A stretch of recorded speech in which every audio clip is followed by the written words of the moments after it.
Guys, you're welcome. We're so sorry for the challenge we had with the speaker, but we're now on and we're going to start shortly. Karibu sana. Please, can you tell Mana to join the space so we don't waste so much time on this?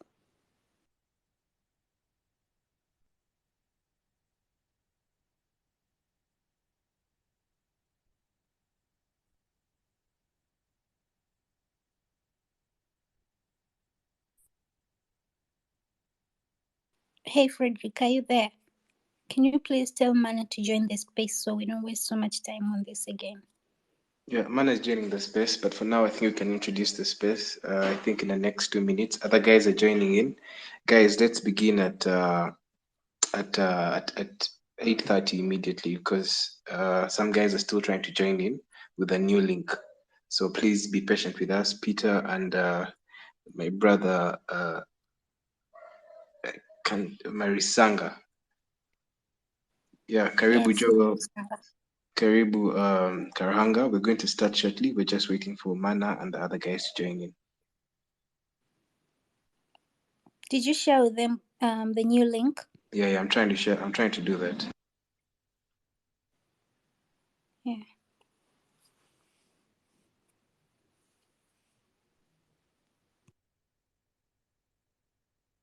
Thank you so much, Joel, for joining. Danny, Nkuzi, Namutolo, Marisanga. Thank you all guys for joining. We are very sorry for the inconvenience. We had some issues with the microphone, but now we're on and we'll start shortly at exactly 8:30. So please don't leave the space. Please stay, just wait a bit. We're going to start now.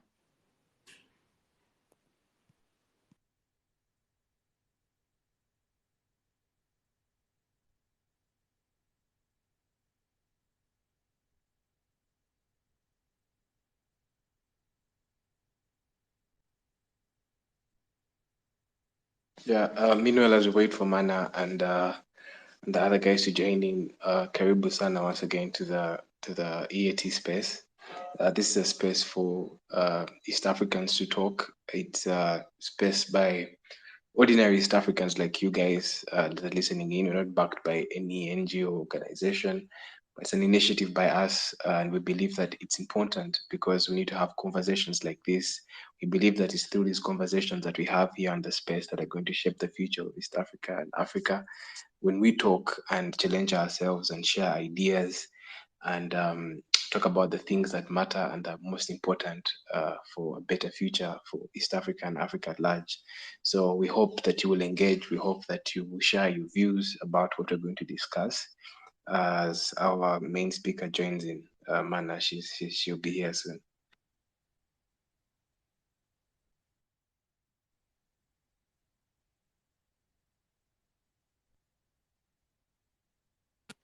Kaskazani, can you do the short introduction about the whole thing, like the whole topic thing, so that as we wait, people can be aware of what exactly it's all about? Okay, so we're talking about drought in Kenya. We're talking about climate justice and COP27. So I think if you've been looking at the news or if you've been following on social media, you clearly understand the drought situation that's happening in Kenya. Also, earlier on this year, we had the situation happening in Karamoja. The reality is that East Africa is going through a drought. Yeah, and whether you're in Tanzania, Kenya, Uganda, you're not safe. Even Somalia, the situation is actually serious.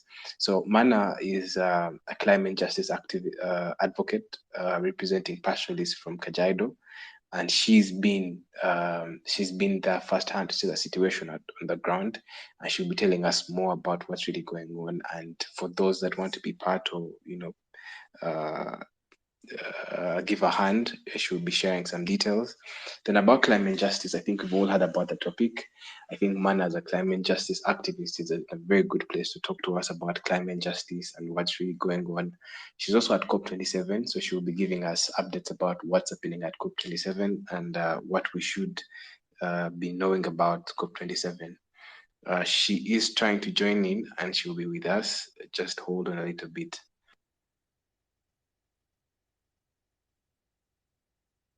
Thank you so much, Frederick. I recognize Jeffrey joining the space. And Layla, thank you guys for joining. You're all welcome. Frederick was just doing a little introduction and the whole thing about the climate justice and the COP27. As we wait for Mana, I recognize Jeffrey as one of the climate activists. So I think he can tell us a little bit if he's interested, though, as we wait for Mana to join the space.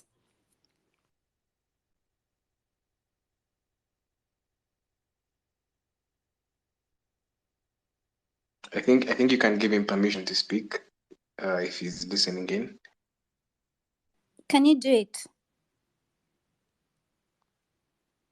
Okay, let me just do it. Jeffrey, if you're on, can you please accept the invitation?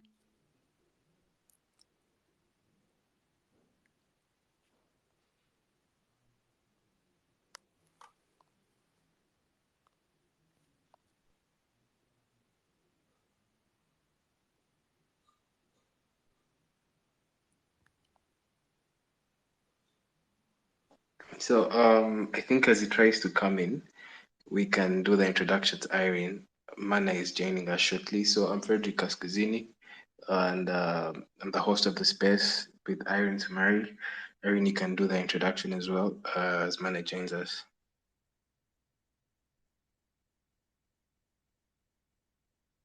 Yeah, I'm Irene Somari. I'm the co-host of the space, and usually we always have these spaces on Thursday from 8 to 9. But yeah, I think Mana is here. I think I'll do the introduction later, but let's allow Mana to speak first. Yeah, so as Mana gets ready to speak, I'll just give an introduction about her.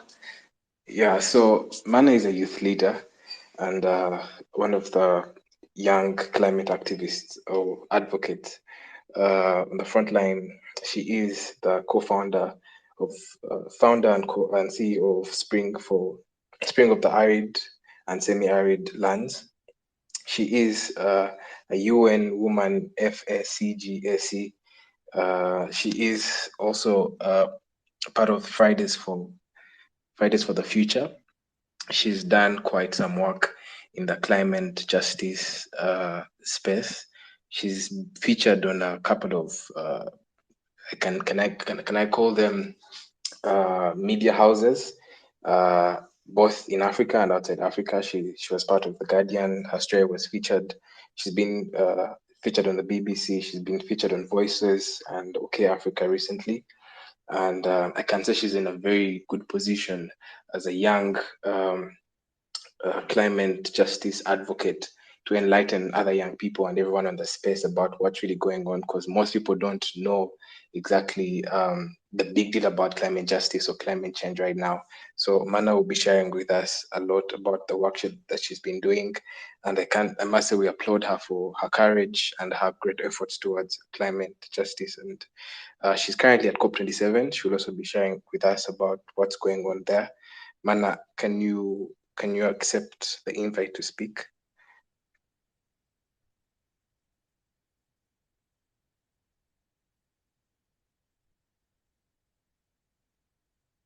I don't know if Mana can hear us, but Mana, if you can hear me, unmute your mic and accept your invite to speak. Yeah, hi, how are you? Yeah, you're finally here. Karibu sana. We've been waiting for you. Please, you can introduce yourself, do a brief introduction, then we can move on with the space. Karibu. Thank you so much, Fred, and thank you to all the listeners. I'm so happy to be here.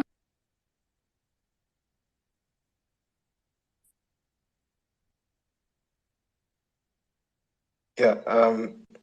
So, Mana, for the people that do not know you, um, uh, if you could give a brief introduction in your own words about the work that you do, why you do what you do, and why climate justice is very important for Africa today. Yeah, sorry, I was about to do that, then some noise interrupted me. So, Mana Omar. I'm a youth climate justice and gender justice advocate. I'm the founder and CEO of Spring of the Arid and Semi-Arid Lands. It's a non-governmental organization, and we work with the indigenous pastoral communities of Kenya for the improved climate resilience. I'm also a youth leader at the Feminist Action for Climate Justice Action Coalition. It's under the Generation Equality Forum of the UN Women. I'm also part of Fridays for Future, Most Affected Places and Areas. It's a movement of youth activists who advocate for climate justice in their various homes and countries. Countries in the global south, countries that are most affected. And I think basically that's about me. And I'm so happy to be here. And I think the next question was why I'm motivated to do what I'm doing, right? Yeah, true. That was the next question, Mana. So I started activism because, as I mentioned, I don't think if I don't know if I mentioned, but I'm from the pastoral community myself, and my community has been undergoing. They've undergone the climate crisis. I can't say for us, the climate crisis is a threat. Rather, it's an existing reality. We've been undergoing drought after drought. We've experienced a lot of losses in terms of livestock death. At the moment, even as we're speaking, we're still having another drought that is devastating a lot of pastoral communities in Kenya, including my community. We're sinking deeper and deeper into poverty. And as a result, we're encountering a lot of other social problems like lack of access to education, because most of our children are dropping out of school due to lack of school fees, because everything is dependent. Basically, everything in our lives is associated with the sale of our lives, of a cattle or a goat. Basically, this is what we depend on for survival. So, seeing these problems at hand, and I was a student at the moment at the university. I wanted to do meteorology. I wanted to do journalism, and I got this offer from the University of Nairobi of doing meteorology, and since that was subsidized, of course, my parents chose that for me, and I went ahead and did meteorology. That's the study of weather. And that's how I started relating, whatever was happening back at home with the science that we're being taught in class. And I was like, oh, okay, so this is what's happening. And it's not just, how you grew up knowing that it's just how God decide things will be. But rather this, I started coming into terms with what the science behind climate change, the greenhouse gas emission, what was happening, and I thought my communities deserved justice because they contributed least to this crisis, but then they are paying, or rather bearing, a very huge brunt, and especially women, because all this thing is narrowing down to women who are vulnerable. Women and girls are extremely vulnerable to the climate crisis, and it really affected them more than how it affected men. So that's how I became a climate and gender justice advocate. And all I carry along with me is climate justice for the pastoral communities. The pastoral communities deserve reparations, they deserve to be compensated for the loss and damages that they've faced. And that's where I am now, and that's why I'm doing that. That's wonderful. And again, we commend you for the great courage and great work you're doing. And it's not as easy, And but as you call yourself daughter of a pastoralist, and I think we've understood why. You're currently in Egypt, I know, but we know about the drought going on in Kenya. Where you come from in your particular community, is the drought happening there as well? And how bad is the situation at the moment? And how long has it been happening? Yeah, yes, I'm in Egypt at the moment for COP27. And as I said even earlier, yes, we've been experiencing, or rather, we are experiencing a devastating drought. I just heard today that there's been some rain, but then There's two rainfall seasons in Kenya, and the first one is in March, April, May. That's the long rain season, and then the second one should be in October, November, December. That's the short rain season, but then it has delayed. If the rains have started today, like I've heard, because I'm not in Kenya, then it means that there's been a delay in the onset of the rainfall, and probably maybe it will underperform. And we need sufficient rains to be able to regenerate pasture, to be able to get water. For instance, there's a river that we completely depend on, the Ewasonyiro River. I'm sure you've heard of it.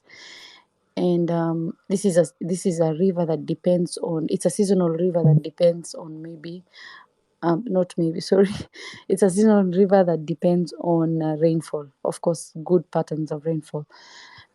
And so I even have videos of it's really, what do I call it? It's really devastating to see very high livestock mortality. And I'm hoping that since there's rain now, then we could maybe regenerate the grass if it's sufficient, and then we could move away from this situation. But then I left my people or my community in a very devastating state, and that's why I was so compelled to come here to COP27 and try my best to amplify their voices. That's wonderful. Just another question before we leave that. How has your community received any help from the government or any stakeholders throughout this period of, the drought that's going on?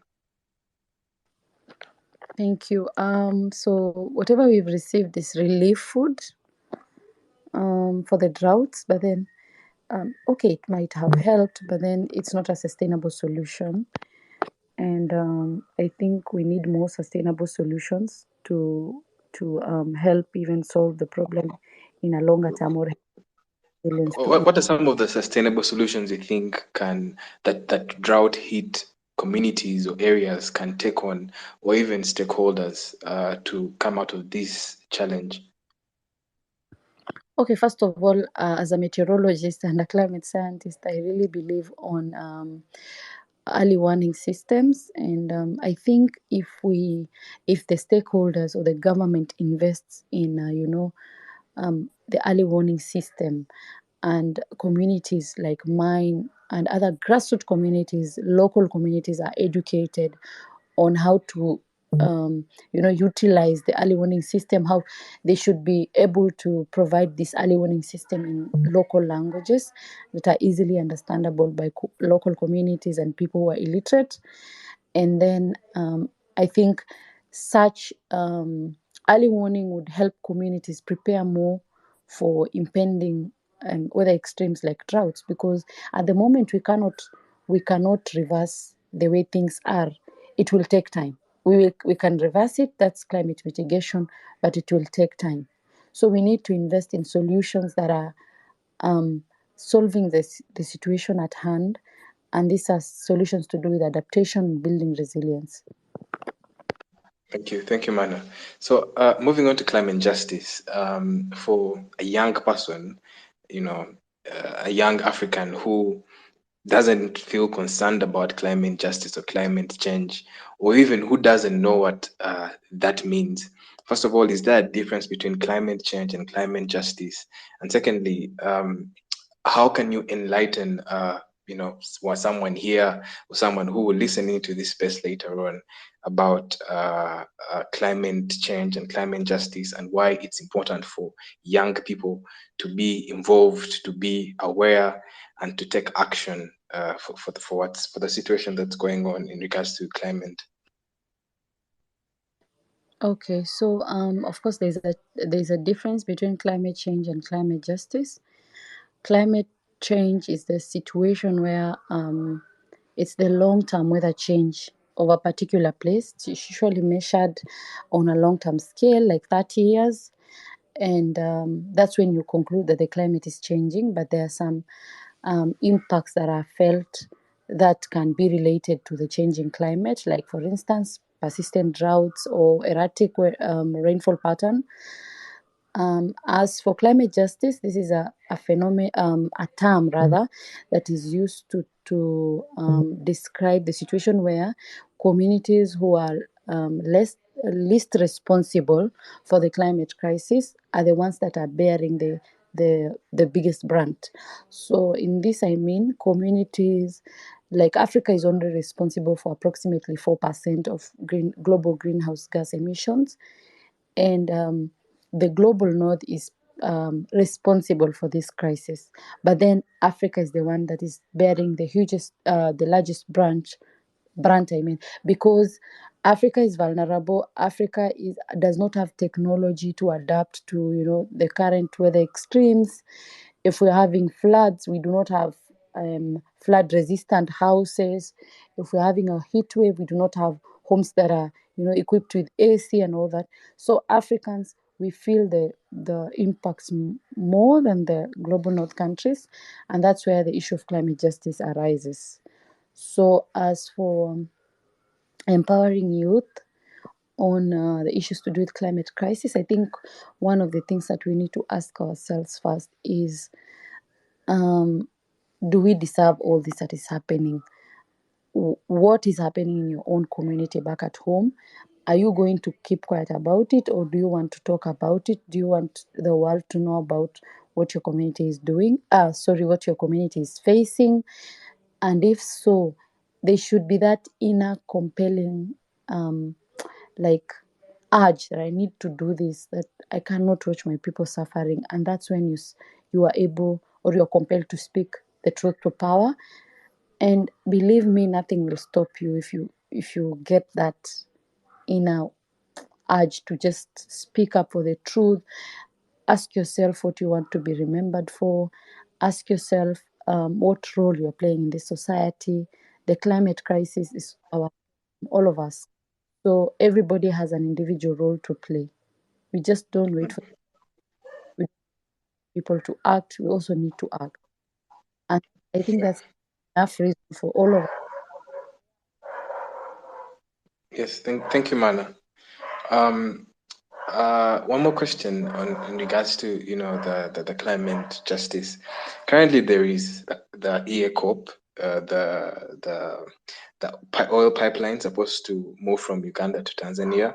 Now, I'm just asking the question from a perspective of an ordinary young person who believes that the oil that's going to be tapped from Uganda passing through Tanzania represents so many job opportunities, and it represents an economic growth for Tanzania and Uganda. For that young person, they believe this oil pipeline should go on, but for climate justice activists like yourself and other advocates that we've seen at COP and in other climate change spaces, believe that the oil pipeline from Uganda to Tanzania, the EA COP, should not be constructed.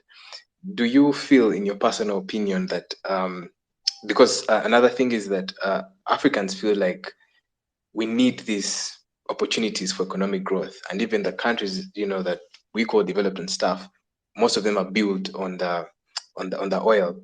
Do you, in your personal opinion, feel like there's a way this oil pipeline can still be constructed, and communities are protected, and we mitigate the whole climate change situation, or you feel like it should not be constructed at all, and why? Okay, so first of all, I feel, according to my own personal opinion, I feel that this project should not go on. This is because the negative impacts outweigh the positive. First of all, it has everything to do with fossil fuel burning, and this is what we are fighting for: emission of greenhouse gases. This is the major cause of climate change, and then there'll be a lot of displacement of people from their homes. The jobs that are being given to these people is not enough to recompensate for their lands, ancestral lands, culture that will be lost as a result of the displacement from this, as a result of this project. So my main issue as an advocate with this pipeline is not only because of the human right issues that will arise as a result of displacement, will cause a lot of induced migrants who will be moving away from their home areas, their ancestral lands, to places they've never been to. But then I'm looking at the greenhouse gas emissions that will be caused by this project. It's something that we cannot reverse, and it's catastrophic. It will cause an ecological crisis. So for me, I cannot support the construction of this pipeline. And I strongly believe this is a project that should not continue, and that we should focus on renewable energy. We have the potential, and Africa has a lot of sun for that. We should do solar or wind type of renewable energy.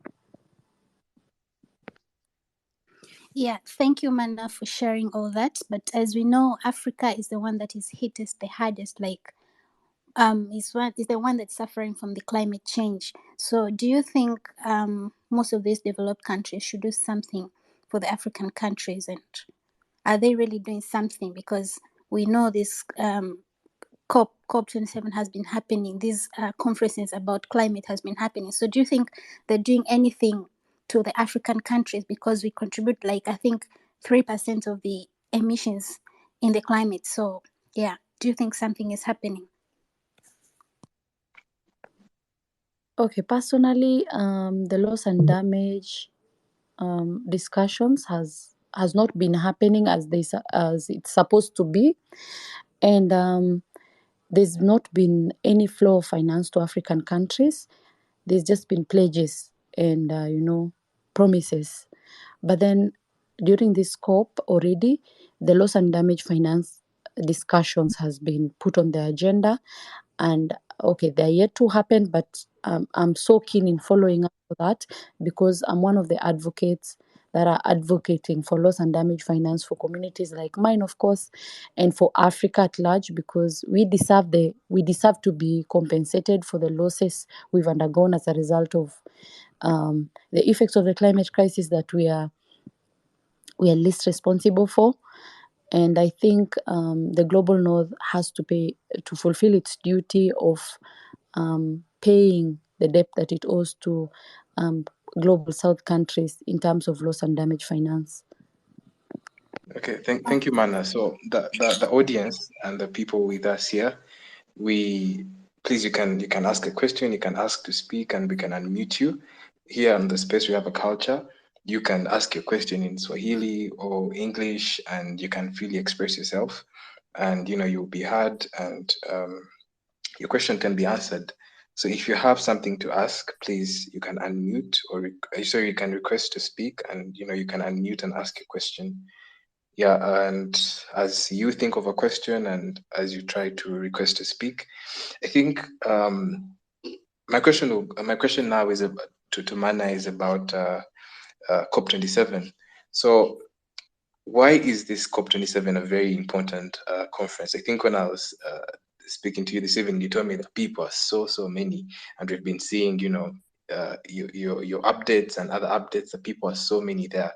Why is it a big deal, and how important is COP27 in Africa's perspective in regards to climate change and climate justice? Okay, first of all, Frederick, COP27 is happening in Africa, in Egypt. I know it's not the first time, but then it's happening in Africa, and there's been a lot of talks about COP27 being an action COP, COP27 being moving from pledges to action, and we are here to see that this is actually actualized. This is where world leaders convene to discuss on pertinent issues regarding the climate crisis. Climate change is I can call it the largest or the most important topics of our time now, because this would either cause would either result into our extinction, or we can either jump in and just do something about it and act. So I think COP27 is really important, and this is where the discussions are happening. This is where we get to turn those pledges into action. And of course, the previous discussions or COPs, which I've not attended, this is my first ever COP. have been all about greenwashing. Just talk about something that does not happen. So the purpose of us, by us I mean youth advocates, we are here to put pressure and to see that actually these things are discussed and they are put into action, and to just avoid a lot of greenwashing, to put pressure on these leaders. Yeah.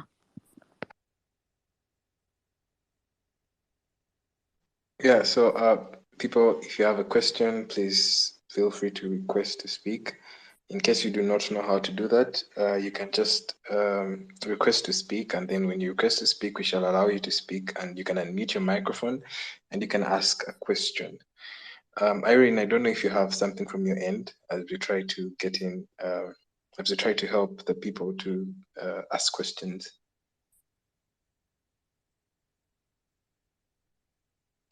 Irene, can you hear me? I wanted to ask the same. I wanted to ask the same question you asked before. Like, what do these conferences bring? Like, what is the result of these conferences? What do we have to expect after the COP27?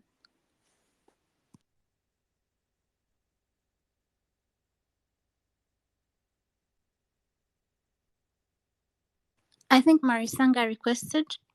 Let me. Karibu, Marisanga.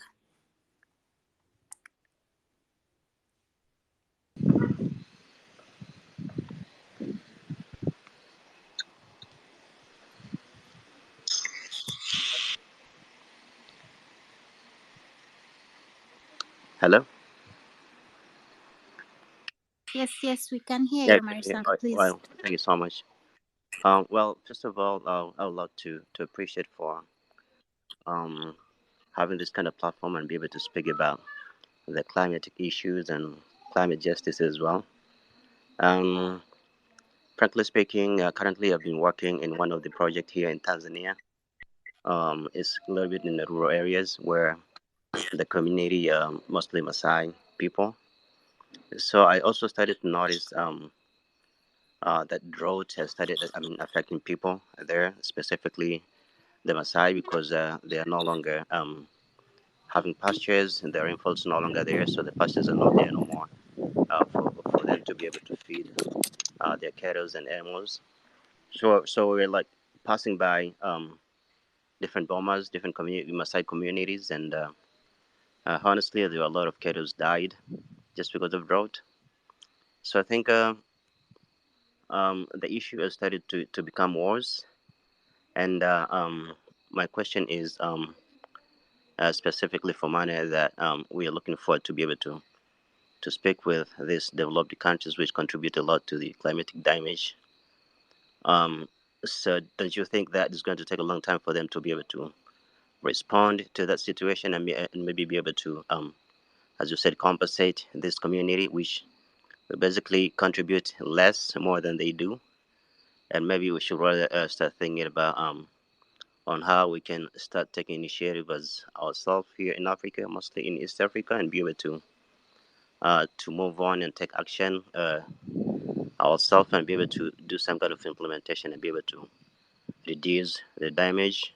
Because as we wait longer, I think the negative impact of climate change will be bigger, and a lot of people will be affected. As you said, most of these families, they're also depending on selling cattle and be able to raise fund for them to be able to live their lives. So do you think it will probably take a long time for them to be able to act on this?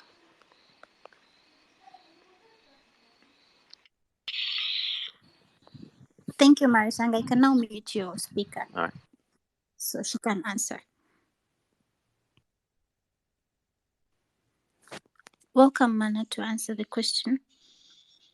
Okay.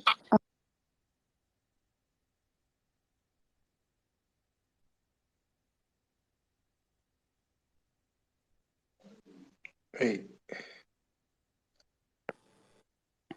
Okay, sorry. I thought I was unmuted. So I was saying thank you so much, Marisanga, for such a wonderful question. And I'd like to just let you know first that I really do not know how long it will take for this loss and damage finance to actually reach affected communities. I myself, I'm trying to advocate for that, and I'm just doing what's possible by me to actually see that communities like yours, like mine, get the reparations that they deserve. So meanwhile, we can continue doing the projects that we are doing at our smaller levels, and just hope and fight for, for these reparations, or rather compensations. But meanwhile, I think what I can advise is just I think the communities themselves need to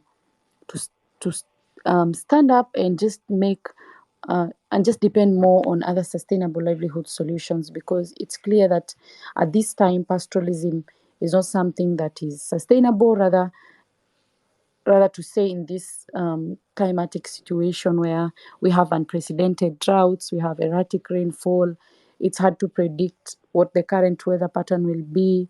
It will be up to us as youths from such affected communities to, sit down with our people, talk to them about how they can live more sustainable lives. Because if we continue depending on international help, then I think this will wipe all of us off.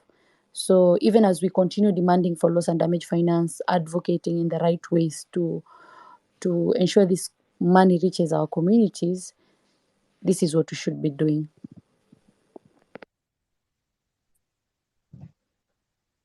Thank you, man. I think I don't. Jeffrey. Okay.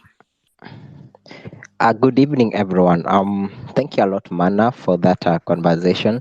The issue of Africa, especially when it comes to climate financing, is quite it is quite a complex issue, because we realize that most of our of our income generating activities tend to be in agricultural sector, and as you all realize that it is most one of the one of the most volatile, climate volatile sector to deal with.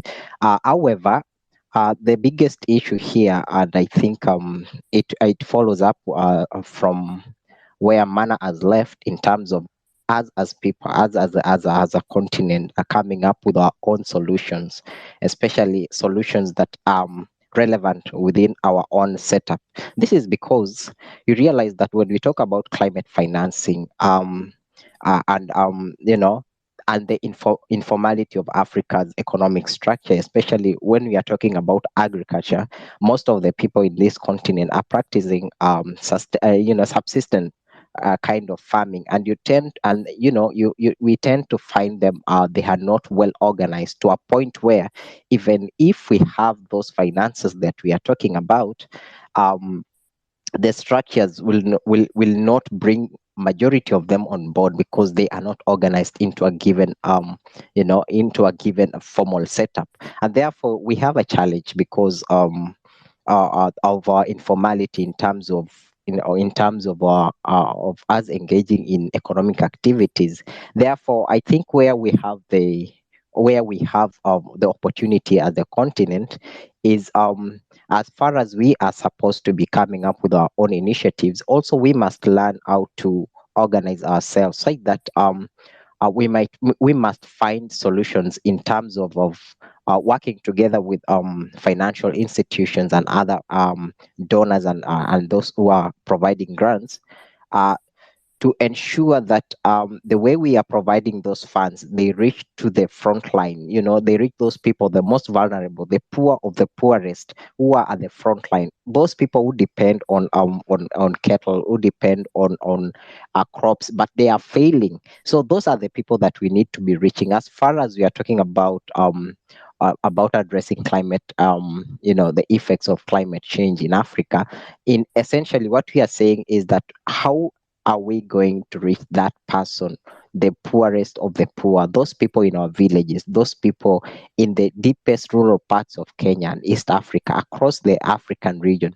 That is how we should be I think that is where we have a big challenge, and that is where we have also a big opportunity. How are we going to organize these people to reach them?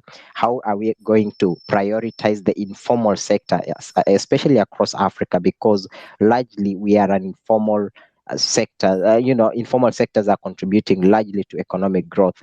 Number two, and this I've been thinking about the kind of support that we receive, especially that are directed in terms of cooperation and financing from the developed countries or the global north towards the global south. And most of the time, these are not grants. They tend to be loans. And I don't know if we are finding it very awkward, because those people who are the most responsible for these catastrophic events tend again to tend to advance as loans instead of grants. And therefore, in one way or the other, the African countries are now getting into much more deeper and deeper level of debts. And in the long run, this might not be sustainable in any way, because we'll find ourselves we are not able to finance, or rather to repay our loan liabilities. And we end up, because of the affected sectors, especially agriculture, which is the biggest contributor to Africa's GDP. You find that we cannot be able to repay back those loans, and therefore we end up in a position that is we are more worse than we were even before the advancing of those quote unquote financial support towards us. And then I think another thing, because climate change is cross-cutting, um, especially Africa. One thing, it is very deep and complex. Why? We depend on agriculture. For us to go to school, we have to get those finances from the agricultural sector. For us to have access better health or afford health, we have to get the monies from our own agricultural or agricultural by sale of agricultural products. And so it is very difficult. But however, as we have seen the rise of young people across Africa, and as they go towards COP20, as they attend COP27, it is very encouraging to find that Africa's youth are at the front line as solution providers. And this is something unique to this continent. It is something that should be emulated across other continents, because the African youth, that even those, not only those who are attending the COP, but also those who are left behind, are very much oriented in terms, action oriented in terms of providing solutions to climate change. And therefore, I will join my brother from Tanzania to say that we ought to be at the front line in providing these solutions. And first of all, looking inwards, because I believe that with the intra-trade that we are talking about in Africa, with the cooperation that we are talking about in Africa, then we should be able also to come up with solutions in terms at the continental level, at the regional level, as we even work on our nationally determined contributions. So that is the little I wanted to contribute towards this conversation. Thank you. Thank you so much, Mr. Jeffrey Kosgei. Jeffrey is also a youth leader, environmentalist, and we thank you for your wisdom and all you've been able to share about the topic. I don't know. I think we've lost Mana. Erin, can you see Mana? No. She's not. She's left. I think she left the space, but she'll be back. Yeah, but thank you again, Kosgei, and thank you, my brother Mary Sanga from Tanzania. I think Mr. John Junior has something to say. Yeah, you can thank you. unmute Thank you so and, much. Yeah, thank you so much for giving me this opportunity. I would like first to appreciate and accept that everything that Mana said. No, there was once a time like last year I was there. We went to do the COVID vaccination. But now there's one thing I've realized with that place. First, it's not possible to fund people who are uneducated. The only solution we can give there is that first we educate the people on how to fight drought. It will be easy for them. For example, if we educate people on the importance of planting trees, it will be easy for them to fight drought forever than just keeping funding. I don't know, this is Kenya. Kenya, like maybe someone from America funds to fight drought. And maybe it's only 20% of that fund that will go to fund that, to support those people. So the best way is that we can educate these people on how to fight drought, on how to plant trees. Maybe it will help them for future than keeping funding them. Something, it will be bad for someone like to be funded every time the problem that is being funded on does not end. So the best way is to educate these guys on how to fight drought. How do these things end? How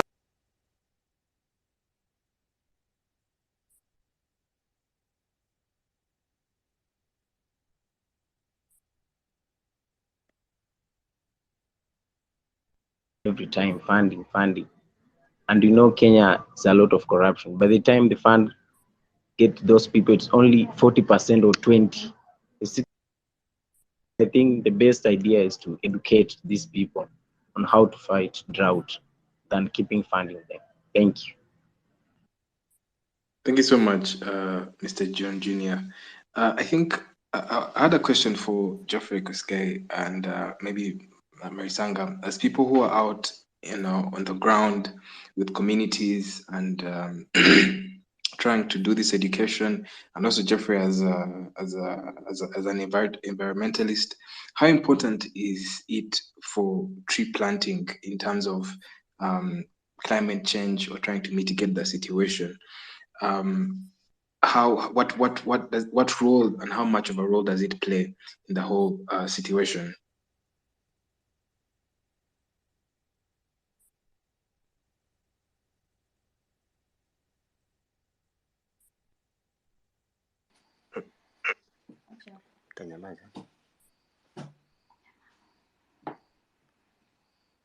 Can you? Marisanga, would you like to go first? Or? Yeah, please.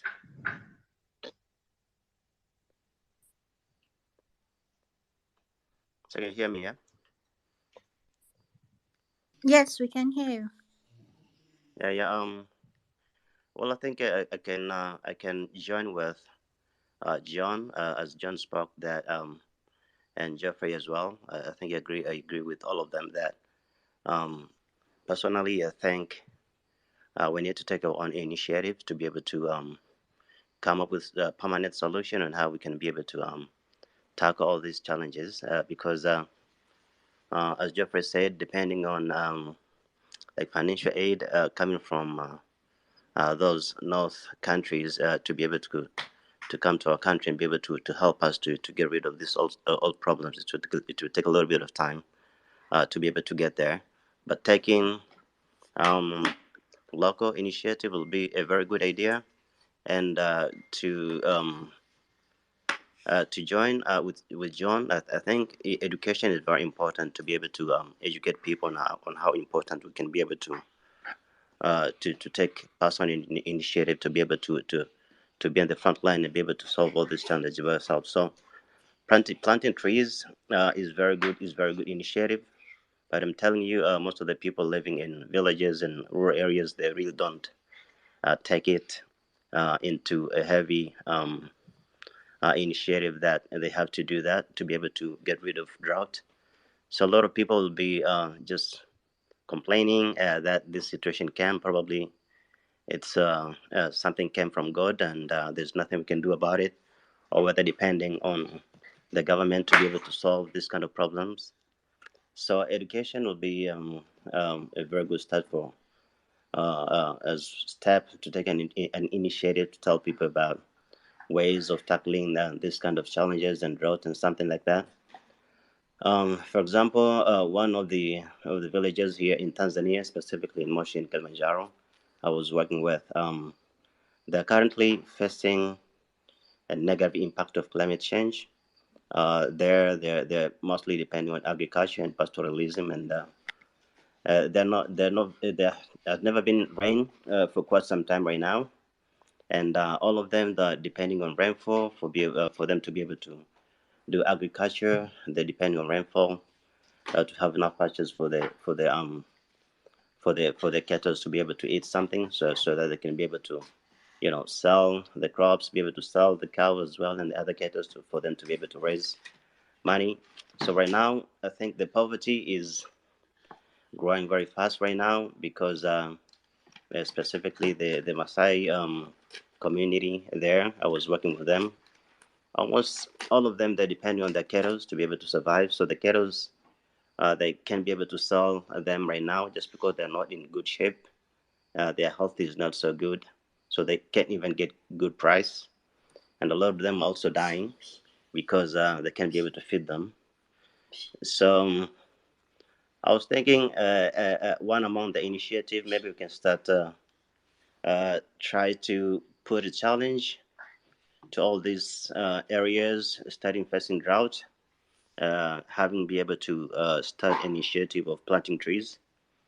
I think in the long run, if people will be educated and every household will take it as a part of their responsibility to tackle these challenges, maybe they can start growing trees and be responsible and making sure that the trees grows. And then in future, I think we will be able to take our own initiative, and then if the financial support will come from abroad as well, that will just be to top up. But I think we can take implementation by yourself, and then later on, I think we can be in a better position. Yeah.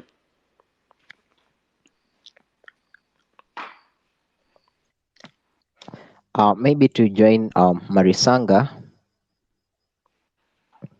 Well, tree planting. I've been working with children. I have an initiative dubbed One Child One Tree initiative.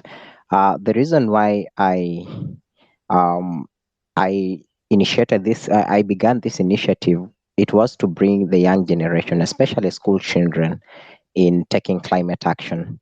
And the easiest way, I thought, the most easiest way, and also the most economic way of taking climate action, that is mitigation, was through tree planting. This is because it is something that we can all afford to do. We have the potential to do it, and anybody can do it. And the reason why I was engaging is because we all know that the role that trees play in our environment in terms of absorbing the carbon, the level, the CO2 gases in our environment. And one of the reasons why we are experiencing the global warming is because of the gas emissions that is within our atmospheres, which at the end of the day tend to raise the temperatures and cause the impacts that we are seeing. And therefore, one of the ways which is through tree planting is why tree planting. It is one of the nature based solutions that we all can naturally be engaged in. And there's always this quote that I like to quote, that children, because I work with majority, I work with children, and we've been able to bring to give the opportunity to 10,500 school children to each plant a tree. And every time they plant, we remind them that they might not be able to sit on those decision tables, and they might not be able to be on those COP20 conference of parties meetings, but they can surely be able to take action through tree planting and contribute to the overall result that we all need and we all want. Therefore, our trees, it is estimated that it is one of the cheapest, the easiest, the most cost-effective mitigation measure that we can all engage And it has also the other side of it, the opportunity that comes with engaging in tree planting. And it is also one of the we can use this as one of sources of income in terms of doing agri business, agri forestry, something that is picking up right now across across Kenya and other region in other countries in this region. Agri forestry is where we tend to plant. These are planted forest, but we tend to engage and introduce the element of gaining, like having some earning out of what you are engaging in. And This tends to ensure that people who are engaged in it, the communities who are engaged in it, tend to take the ownership and also appreciate the importance of engaging in this kind of interventions in terms of mitigation to climate change. So that is the importance of engaging in tree planting. And it is one of the surest ways that we can all, the natural way that we can all be able to mitigate the effects of climate change, and we can be able to build that to build that cushion against the encroaching maybe the encroaching quote unquote desert conditions that we are, the dry spells and everything that the desert conditions that we are experiencing across this region. I think that is what I can add on that conversation. Thank you so much, Jeffrey. If anyone else has a question or something to add, please request, and then we can unmute you and you can say something or ask a question. But I'm thinking, listening in from my brother Marisanga and my brother Jeffrey, I think if tree planting is one of the ways almost anyone can, be part of the whole process of mitigating climate change, then why don't we start some sort of campaign? We can start a campaign here, and maybe because here we have East Africa, we have, I think, the people in the space. If you can, look closely, most of them are from across East Africa, and maybe some from outside. But we can start a campaign probably and do some tree planting in some areas that maybe are most affected, or areas where it can be possible. And listening into you, Jeffrey, who's already been planting trees and taking on these initiatives, maybe you can lead us throughout this campaign, and we can have different young people from across East Africa in different areas taking on an initiative to plant trees as a campaign, and they can also be part of the whole climate change, the whole climate mitigation process, just as the other young people are, going to COP and trying to get in the funds. I feel like that's one of the ways everyone can try to play a role. If you can't be part of COP or any major organization or initiative, then you can plant a tree. So I think it's an idea I'm thinking of, but I think we can maybe share our ideas about it. Why don't we start a tree planting campaign here, starting from this place that can happen across East Africa?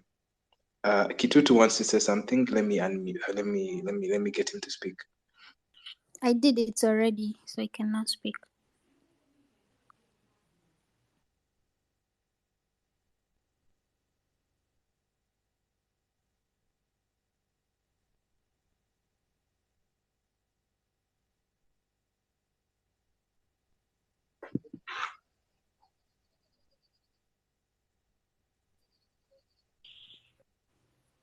Welcome, Kitutu.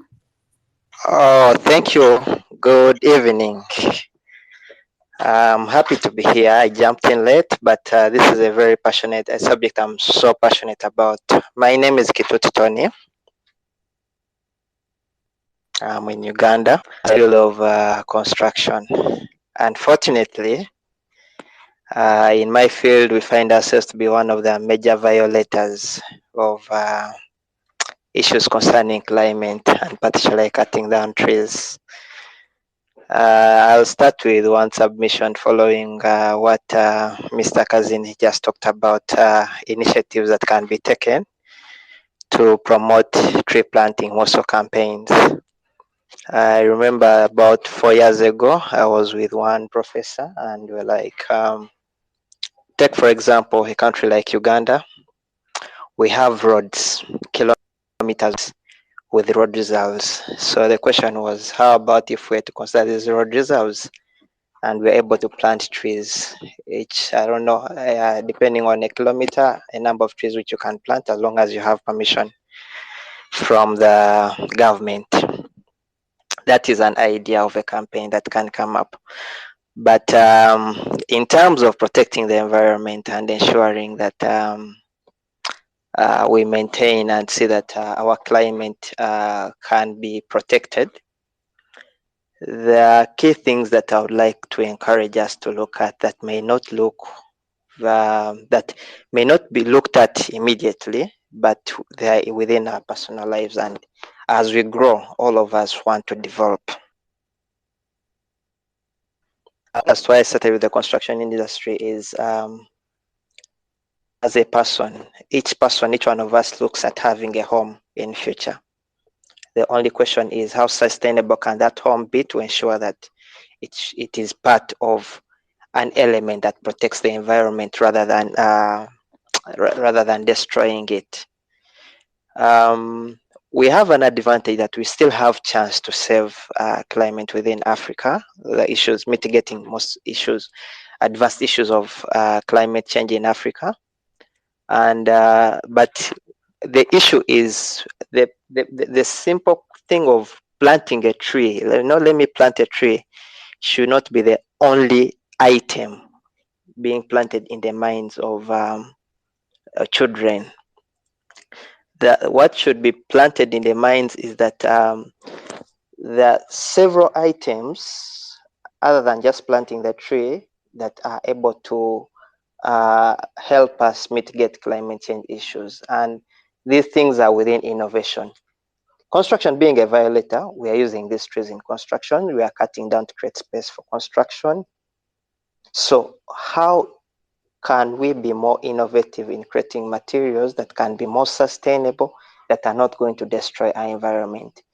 Then secondly, how can we look for these trees that can grow faster, that we can rely on in the quick use market for furniture and construction, and live along the trees which are what we call the hardwood trees to be able to grow for years? Because I'll plant a tree today, and after 10 years, 20 years, someone will be like, I can give you some money in this tree, and then I'll sell it.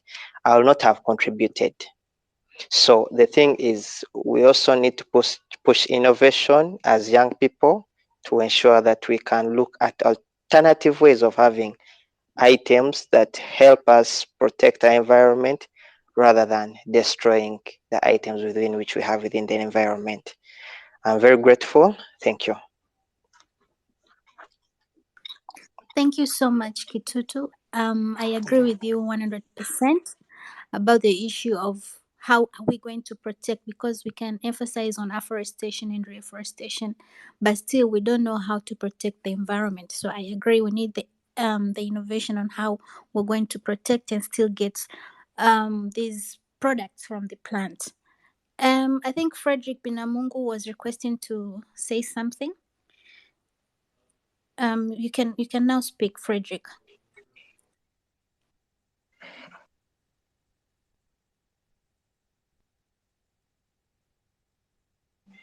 As Frederick comes in to speak, we are almost winding up with our space. I think Frederick could be the last or second last speaker.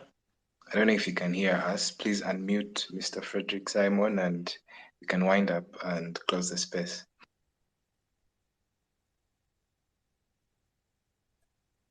Hello, do you get me? Yeah, we can hear you, Yes. Frederick. Thank you very much. I was listening about what is going on, but I was not here for the long part. I really want to contribute something. If we cannot make the noise for the polluters, we can continue to get the consequences that we are getting right now. In whatever, I'm sorry, I'm in a place, so I cannot lose this room. So you'll excuse me with these noises, but I can give you that's what to tell. So what we need to campaign right now it is for justice to be made. Even we can plant a lot of tree, but other sides, other polluters, they can bring us those drought that we are talking about. The only trees, we cannot save only Kenya. We cannot plant tree for only Kenya, but the climate effect is generated from all over the country. So maybe we can take one country from the northern there or southern there. They can be a big polluters, but the effect the effect could be on us. So if we do not restrict them on polluting the environment, we can continue to receive the consequences that we get. And it's not easy to bridge them, or to say no for them. Sometimes those polluters, they have money, they can give you and you can keep quiet, but the consequences and the effects is still be there. So if we cannot say no, and if we cannot act now, still the consequences will be here and will face us, and as we are facing now. So I would argue, if you need to initiate any campaign now, any campaign is to tell them to stop uh, uh, those big polluters, to stop polluting our environment, because even if you are polluting from I think northern global there, southern global, the impact will be in Africa. As you can see, now we are experiencing a lot on agriculture. We are experiencing drought, rise of the temperature, a shortage of food production, and a lot of things in our countries. So this is not our effort. This is not our fault. It's others' fault. So we need justice, and we need climatic finance to be adopted. The mitigation measure, the adaptation measure will be there, and we will continue to make it happening. But without this justice, it will be having nothing we are doing, because the effect will be coming from another side. So we cannot do on ourselves. We need cooperation. We need the East African one voice. We need African one voice, so we can raise our voices, and the voices can be heard. And you, young reader, you young Generation Z, can make this happen to the future and now. Thank you very much, and I wish you all the best on this meeting. Thank you, Frederick. Thank you so much. I think we're going back to the same issue of spreading education on how it's important to have this climate protected and the environment itself. So, yeah, I think we're almost ending the space. I Yeah. want to thank everyone who joined and gave something, even for those who listened. We are really grateful for joining the space. Thank you very much. I think, Frederick, you can finish ending the space. You didn't give a Swahili close off, Irene. You could do that, then I can finish. Okay, asante sana kila mmoja aliweza kujoin kwenye space yetu ya leo. Huwa tunarusha space yetu kila Alhamisi saa 2 mpaka saa 3. Leo tumechelewa kwa sababu tulikuwa tuna tatizo la microphone, lakini things are sorted na tuko sawa sasa hivi. Usually tunakaribisha kila mtu, yani kila wazo la mtu hakuna wazo ambalo ni bora kuliko la mwingine. Kwa hiyo feel free kuongea chochote unachotaka kuongea, na changia chochote unachotaka. Sio lazima iwe swali, lazima yani chochote tu. Kama unajua kitu, you can share with us. Karibuni sana, and tutakuwa tuna share link na posters ili muweze kujoin kwenye hii space yetu. Karibuni sana, and thank you very much. Usiku mwema. Asante. We're having conversations that we believe are going to shape the future of East Africa and Africa. I think as I conclude, first of all, apologies from Mana Omar. She has issues with the internet. She's moving, I think, back to a hotel, so she wasn't able to finish the space with us. But I think as we conclude from what Frederica said and what other speakers have spoken about, people like Frederick can be on the front line doing the activism and calling out on the big guys in the north to, pay up loss and damage, but also on the ground for those that cannot go to Egypt or be part of these activism initiatives. I think it's important to play a role, plant a tree, and be part of campaigns that are realistic and are very practical. Once again, thank you for everyone who has joined in, and thank you for being part of the conversation. These are conversations we believe shall shape the future of East Africa and Africa, and climate is a big conversation to add on to that. Hope to see you guys next week. We shall have another space, and we shall be speaking Yeah. to someone else. And always feel free to share your opinions. Yeah. And we'll Good try night. to make it to make the space not serious. We'll try to come up with something at least, something social. Thank you very much, guys. Good night.